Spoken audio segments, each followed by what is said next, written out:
Good morning, my lovelies. So, in the midst of the chaos that is me trying to organise my room, I've misplaced my iPhone, which is what I usually use to record my videos on. So, I'm currently recording on my phone. Something that I feel like I really need is just a really cozy, gentle day today. I got up at 5:30 with my partner before he went to work, and then I went on a run. I'm doing the couch to 5k run, and I just started week 3, so it's still very early doors. I've come back and I'm just feeling quite low energy. My body just feels really heavy. I did check my cycle and I am due in a week, which means I am in my luteal phase, so I'm not surprised that I'm not feeling 100%. But I feel like today I just need a bit of a gentle day. I still definitely need to work on my room and do organisation, because I don't know about you, but just being in a cluttered space, it makes my brain feel even more cluttered, and I don't need that. I don't need to feel any more clutteredness. Ben brought over one of my bookshelves from his yesterday, so I can start filling that up with the piles of books that I currently have on my floor. I just need to do a little bit of more work, a decent amount of more work on my room. You're currently sat on my PC kind of desk area, which is an area that really needs some TLC, big time. And there's just little random bits and bobs that I have just scattered absolutely everywhere that I'm just a bit like, what is this? Why is this here? Honestly, it's kind of a perfect representation of my brain, to be honest, now that I'm looking at it. Yeah, I think it's also a bit of an admin day. I need to sit down and do some figures. I hate sitting down doing figures, it terrifies the life out of me, but it's something that I need to do. And then this evening, me and Ben are going on, I say double date, we're just meeting up with a couple of friends for dinner who I haven't seen in a while because I was living in Bath and she moved home. So that's something to look forward to this evening, but during the day, I just really need to keep it slow, keep it chill. The weather's going to be gorgeous, so I might even kind of go out with my book. Speaking of, this is what I'm currently reading. I'm currently reading Welcome to Glorious Tuga by Francesca Siegel. I've been saying Tuga. I don't know if it's meant to be like Tugger, but I've been saying Tuga. Tuga makes more sense to me. I am about halfway. I am on page 160, which is chapter 29. Annoyingly, I have already filmed a clip explaining what this book is, but that's on my iPhone, which who knows where that is. But basically, we are following a zoologist / veterinarian called Charlotte, who decides to do a year placement of research on the Isle of Tuga, where she will be researching and collecting data on these endemic, I think they're called golden coin tortoises or something like that. We're basically following her as she arrives on this island, but it's a really small, secluded island. You can only access it twice a year, so once you arrive during the open season, if you don't leave during the open season, then once it's the closed season, you're basically, I don't want to say stuck on the island, but stuck on the island for a year until the following open season. So we're following her and the residents of this island and this really small but wonderful community that resides on the island. Yeah, there's this one character called Taxi who is the island taxi driver, but he is also the radio station host. And then I think he does something else as well. But he gives me Cap'n vibes from Animal Crossing. He gives such strong Cap'n vibes. And to be fair, this very much gives Animal Crossing New Horizon vibes as well. If you love that game, which I think many of us do, this kind of gives the same vibes because it's set on a tropical island. It's very secluded, small knit community. We have got a little bit of romance, but this is not a romance book in the slightest. This is definitely a character driven book with like a soft plot to keep the story going. We're following more than just Charlotte. There are some other characters that we get introduced to that we follow as well. There's a lot of discussion of certain topics that I don't want to say could seem taboo, kind of just makes you sit and think about how you may view certain things, or like just because we do things a certain way doesn't necessarily mean that's the right way to do it, or that's the only way to do it. You know, this very small knit community, they sustain themselves pretty much. They do rely on like imports from other countries, but they are very much a self-sustained island, and they sustain themselves through certain practices and ways of living. And there was a part in this book where I think it was Taxi was telling a story to Charlotte, and he was basically saying that a few years ago there was another conservationist that came to the island who worked for the RSPB, and he wanted to come and like document some certain endemic birds that were on the island that were also kind of going extinct.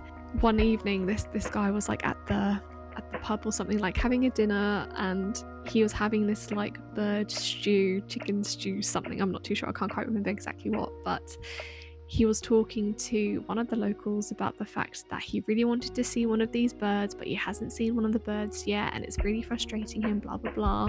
The woman basically goes, well, you couldn't be getting closer to one of them right now. And he was like, what do you mean? And she's like, well, look at your plate. And like, it just, like, when I read that, I was like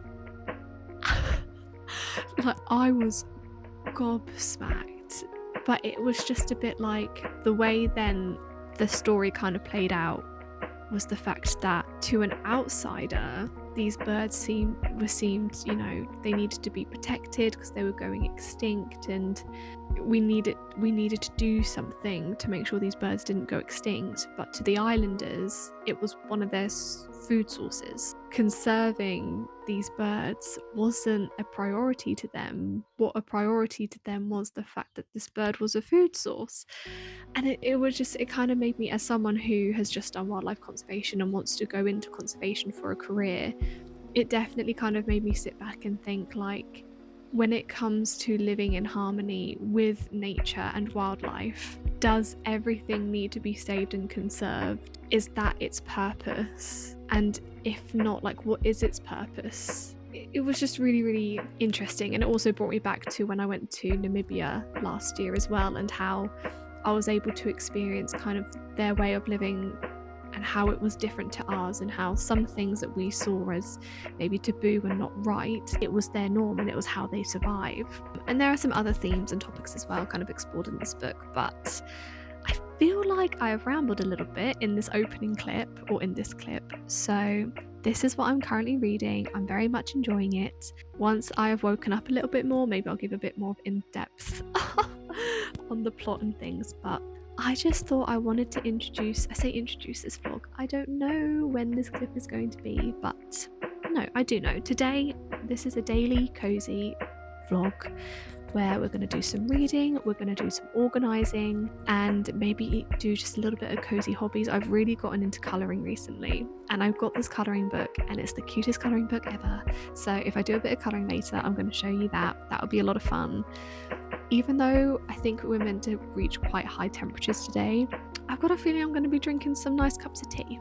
Cups of tea are just a hug to the soul. So yeah, I'm going to continue watching the YouTube video I was watching, and then I'm thinking I'm going to read a little bit, or I'm going to do my bookshelf downstairs. I'll do one of the two. But anyway, I will catch up with you in a little bit.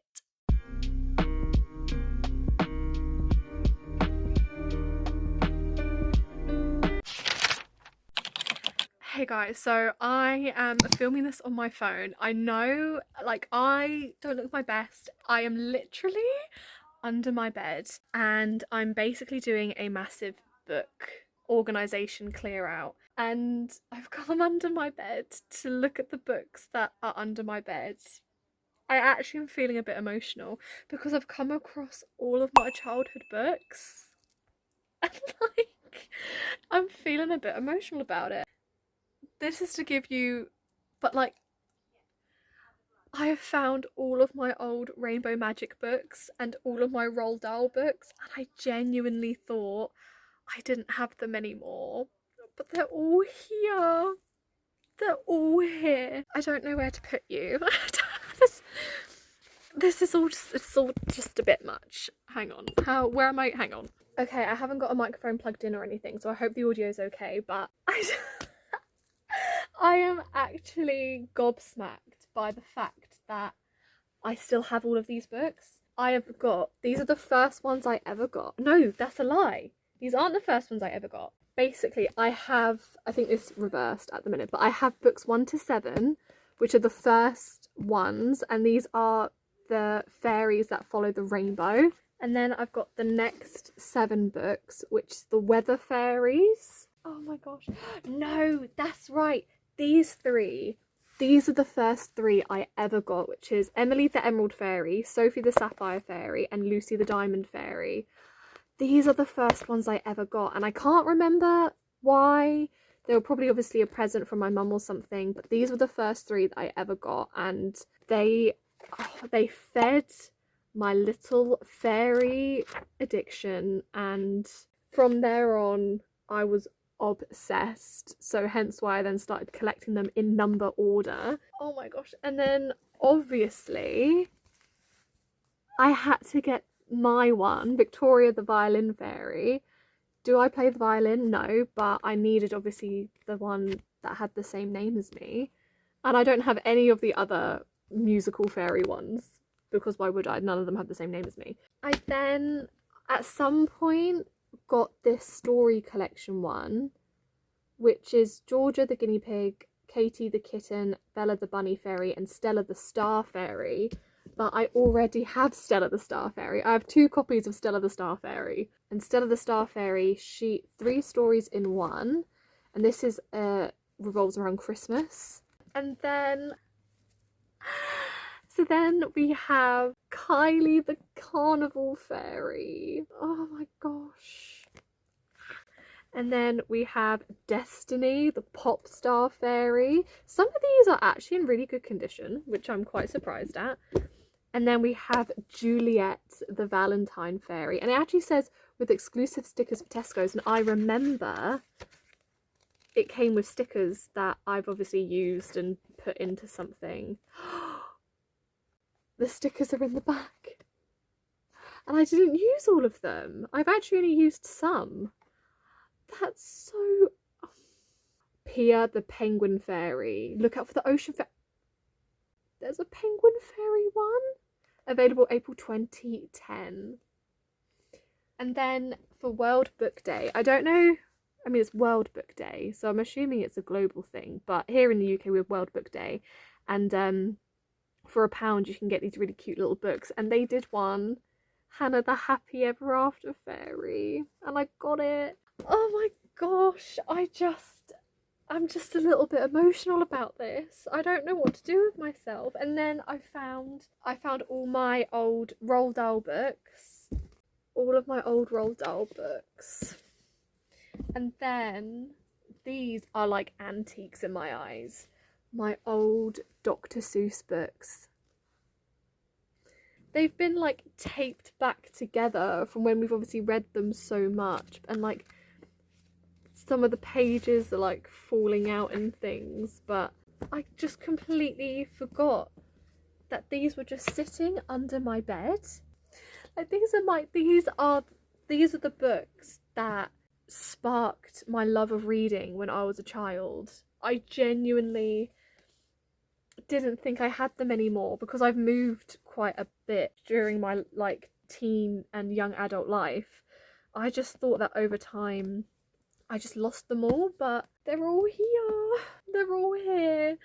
And I am not getting rid of them. Absolutely not. No, you're all staying with me. And I actually had a thought of doing a fun little idea of maybe like once a month I can choose like one of these books to read and like slowly make my way back through my old like, because I'm doing a reading vlog. I'm still filming it and I've only read one book so far, but I'm rereading books that I loved in my teen years. So it'd be so fun to do a version of like rereading books I loved when I was a child. Reread an old Roald Dahl book. Oh my gosh, I remember. Oh my gosh, so I had these pens when I was younger and they were like colouring pens, but they had a stamp on they're like double-ended, and one side was the pen and the other side was a stamp, and each colour had a different stamp. And I remember playing library with myself. Like, I would pretend that I was a librarian and people would come and check out books and I would like stamp, yeah, cool, you need to, like, I remember doing that. And yeah, this is what those stamps meant. I remember written my name in it, of course. My library stamps that I would pretend I was a librarian for. A little overwhelmed with emotion right now, but it's a little version of George's Marvellous Medicine. Not for resale, just a little taken aback. I can't lie.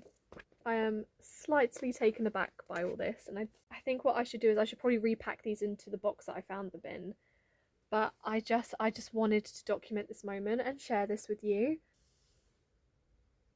Okay, I actually need to start organising. All of this is why I've come under my bed, to organise all of this and do some unhauling. But then I came across these. I am now going to actually get back to my original job, but I just had to share that. Okay, I'm gonna get back to this, but I have no idea what vlog I'm actually going to include this clip in. But I'll put it in somewhere because I want to. Oh, look, there's more books. Can you tell she's a reader?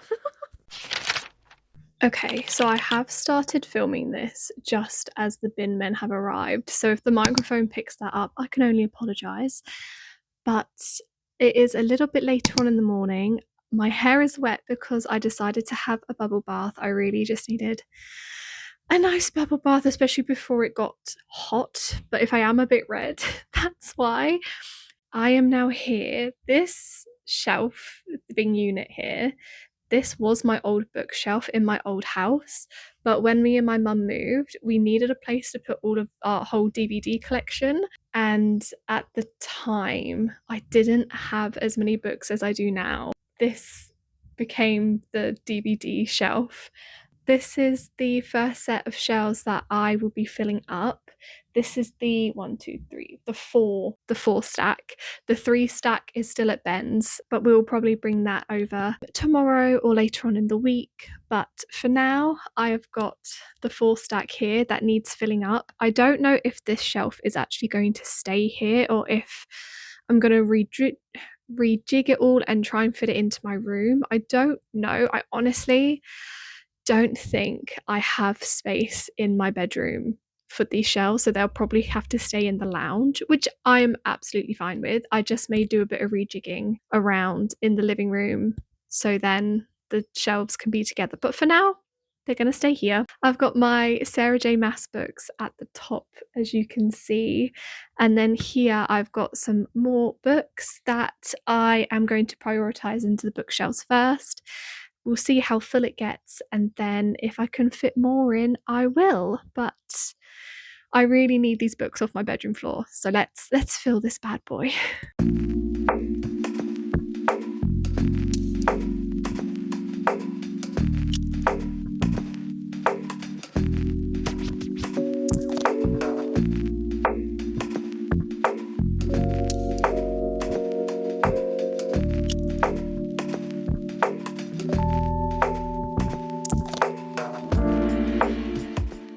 So this is by no means the final results.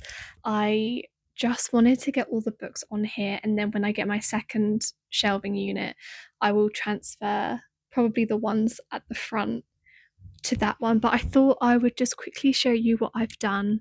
This temporary book shelving state. Let me just walk you through basically. Okay, so Right on top of the bookshelf, we have my 2 Cassandra Clare hardbacks and a candle, because why not? They look pretty. And then the top shelf, we have got all of my Sarah J. Maas books, and then the first 2 Regency fairy tale books, Half a Soul, 10,000 Stitches. And then I've got my favourite Howl's Moving Castle and The House in the Cerulean Sea by TJ Klune. And then the kind of first cover paperback of House of Earth and Blood. And then next, this is kind of like my romance bookshelf. So in the back there, I've got all of my Ali Hazelwoods and then my 2 TJR books that I've read. And then on top, it's The Love of My Afterlife by Kirsty Greenwood, which I read in February and really enjoyed. And then at the front, I've got my Dream Harbour series, and then at the top, we've got Away with the Penguins, which I will be doing a reread this winter. I love this book so much. And then next, we have, I guess this is my like cozy fantasy shelf. So at the back, we've got my Marissa Meyer books, which is Gilded Cursed, I think the second one was called, and then that white one is Heartless. And then next to those, you can't see because they've hidden by the front stack, but next to those is the Six of Crows duology by Leigh Bardugo. And then we have the first 2 books in the Caraval trilogy, and then my Emily Wilde's books with The Hobbit in front.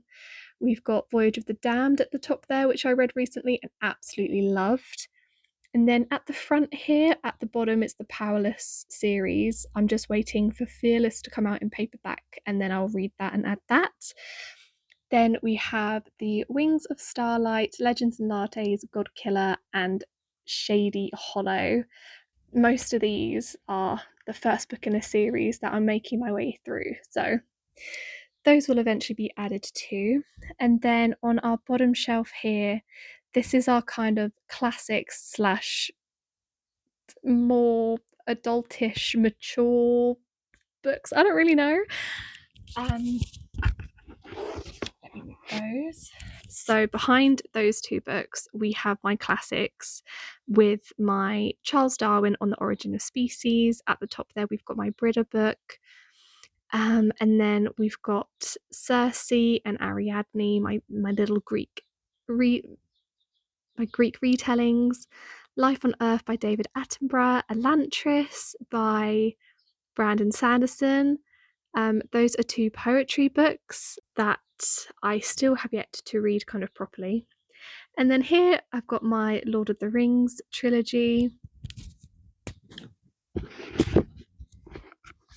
And then just there we've got a book called Manifest, and then the one in front is The Language of Flowers. So this is currently my at-home library. These are all the books on display at the moment. I do have, hang on, let me turn you around. Oh, let me pop you. I do have some more books that are under my bed that I might eventually put on the bookshelves if there's enough room, but they are kind of my YA teen fantasy books that hold such a special place in my heart that I don't really want to part with. So when I get my other shelving unit, if I have space, I'll bring those out and put those on there as well, but if not, they'll just stay under my bed for now. I am so glad to finally get the books on some shelving, even though they're a bit cramped on there. It's just nice to finally have them out on display, even though it looks a little bit cluttered next to the DVDs, but like I said, it's probably not going to stay that way, but it'll do for now. So now that that's done, I don't really know what to do with myself. I think I want a cup of tea.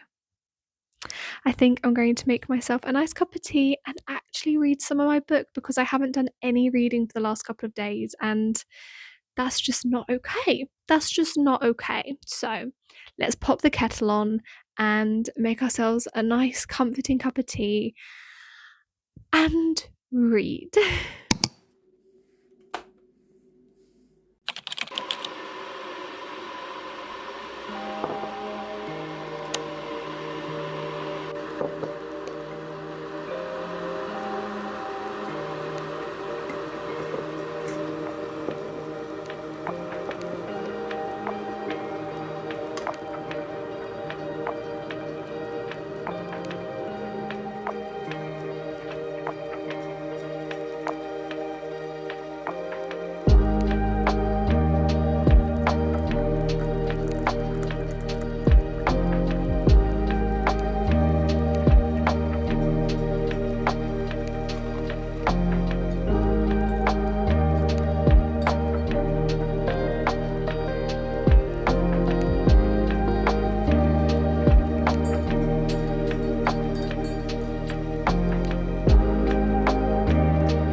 Hello, my loves. I am here to give you my final thoughts on Welcome to Glorious Tuga by Francesca Siegel because I have finished it. I finished it yesterday, and I know I haven't really been giving reading updates like at all. Well, I was, but all that footage was on my iPhone, which I have now found. But Honestly, I don't really want to use the footage, to be honest. I kind of just want to give you my final thoughts and feelings on it, as they're still kind of fresh in my mind. But my overall rating for this is 3.75 stars. I did have a really fun time with this book.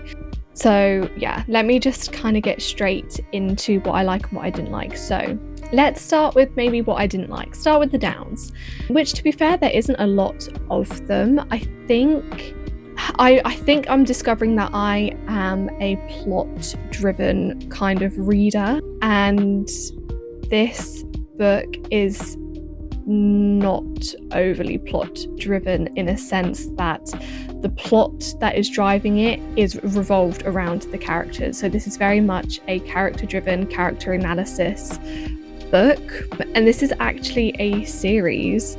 I think she recently released the sequel to this, which is called Island Calling, which there is a extract at the back of the book which I haven't read. Do I feel like this book needs a sequel? Not overly. I don't really like. I can obviously see what story and plot can possibly be taken forward, but at the same time, if I don't pick up the sequel, like, I'm not missing, or I don't feel like I'm missing out on anything big or plot significant, in a sense. But if you like character analysis, character development kind of books, then this is one that you might enjoy. So with that being said, because this is a very character driven book, obviously the characters are a very, very big part of it. And I think going into it, because I wanted to kind of be more involved in Charlotte and what she was doing on the island in regards to her research, because that is a genuine interest of mine, I was slightly disappointed when that wasn't the focal of the story.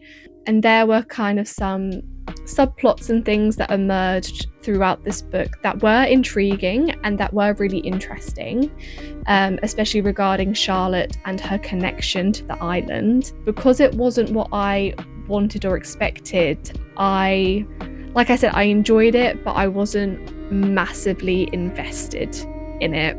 Again, because I was more intrigued and invested about Charlotte when we were getting chapters that were revolved around other characters, I just didn't care as much. I did find it interesting, and there was definitely topics explored that characters were going through.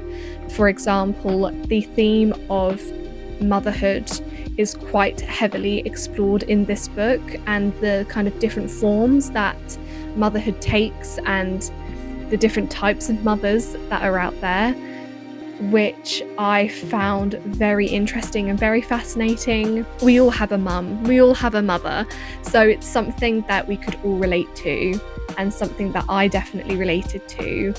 But even though it was kind of like a pleasant kind of subplot that I was intrigued by, at the end of the day, like, that's not why I picked up this book.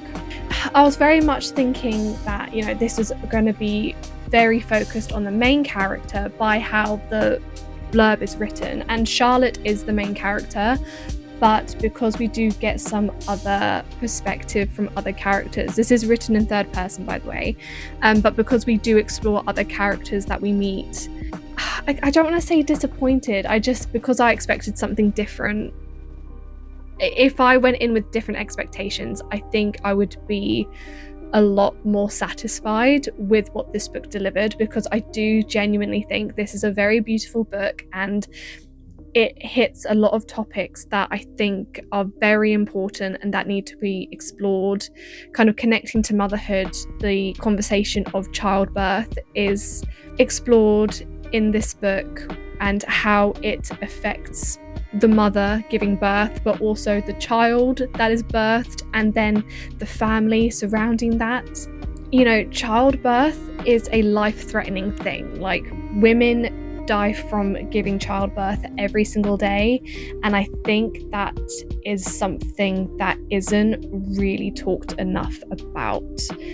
And this book kind of very beautifully highlights this theme and this topic. Other themes that were explored is, I think I mentioned this earlier on in the vlog, but the fact that, you know, different cultures and how they live their lives, and the kind of discussion of just because one culture lives their life one way doesn't necessarily mean that's the right or wrong way. It's just a different way of living. Because our main character, Charlotte, she's a Londoner from the big city who arrives on this island. This island is very secluded from the rest of the world. It's very self-sustaining, and they very much live in their own way of life with their own practices. And that topic of Charlotte kind of coming in and saying, oh, they should be doing this to help these tortoises, but then the locals are like, but that's not our priority. Our priority is making sure we get through the wet season, and, you know, etc., etc. And as someone who wants to go into conservation, that is a very, very important subject that I think needs to be taken into consideration more in the field of conservation, especially if we're going to other countries, going to other cultures. You know, we need to respect cultures, especially native lands. You know, this is another kind of topic explored. Native lands, you know, we historically, the English haven't had a great track record in that sense, so it's definitely something that we need to be conscious of every single day, and this book reminded me of that. Like I said, I think reading these types of books are making me realize that even though I do like a good character-driven book, character-driven story, I do definitely need a quite strong foundation of a plot. And even though this does, it's not maybe as strong as I would like it, if that makes sense. Like, it's not strong enough for me to want to then read the next book. Like, I really don't feel like this needed another book, but it's got another book, and maybe at some point I will pick it up. But I am very happy and satisfied with how this book ended. This is the, even though this is a character-driven book, I don't really feel pushed to talk about the other characters outside of Charlotte, because Charlotte is the character that I was interested in the most, I was invested in the most, I cared about the most, and I related to the most. Even though, for example, there was a sub-romance plot and the love triangle trope is in this book, I kind of like knew from the get-go who I wanted her to kind of lean towards, and let's just say I was quite satisfied in that sense by the end of the book. But I didn't grow a deep enough connection with these other characters in this book enough to want to like remember their names and talk about them in my final thoughts and feelings. But I do definitely think this has potential to be quite a lot of people's like favorite book. I think Francesca Siegel definitely has quite a beautiful way of writing. The way she described the island as well, like, transported me to a tropical setting. I think I said it reminded me of Animal Crossing New Horizons. Like, I could just imagine myself on this island. There were moments when I was reading, and I don't know if this is just my dyslexia, but there were moments when I was reading and I was just a little bit like, what? Like, what does that sentence mean? So that might just be me and not her writing. So I think that's another reason like I didn't 100% get on with this book, because there were moments where I was just a little bit lost with what she was trying to say. Yeah, all in all, I really enjoyed this book. Definitely a summer read for sure. So if you're looking for something kind of like easy to read, not heavy, character driven, a bit of escapism, then I would definitely recommend this book for sure. I do actually have a tea down here with me. I made myself a cup of tea, and I've actually made it with oat milk, which I don't usually make a cup of tea with oat milk, but I've made this with oat milk, and I'm intrigued to see what it tastes like.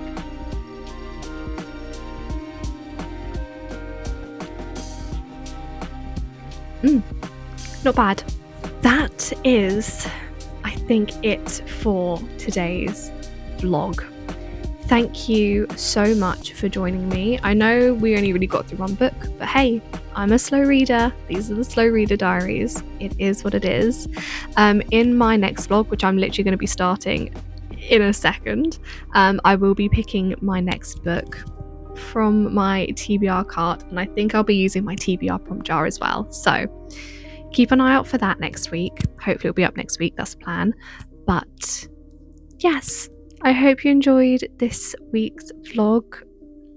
Let me know in the comments below what you are currently reading. I would love to know if you're reading anything summery, or if you're from the Southern Hemisphere, are you reading something wintry? Let me know. And if you've made it this far, comment this tropical emoji so I know you've made it this far.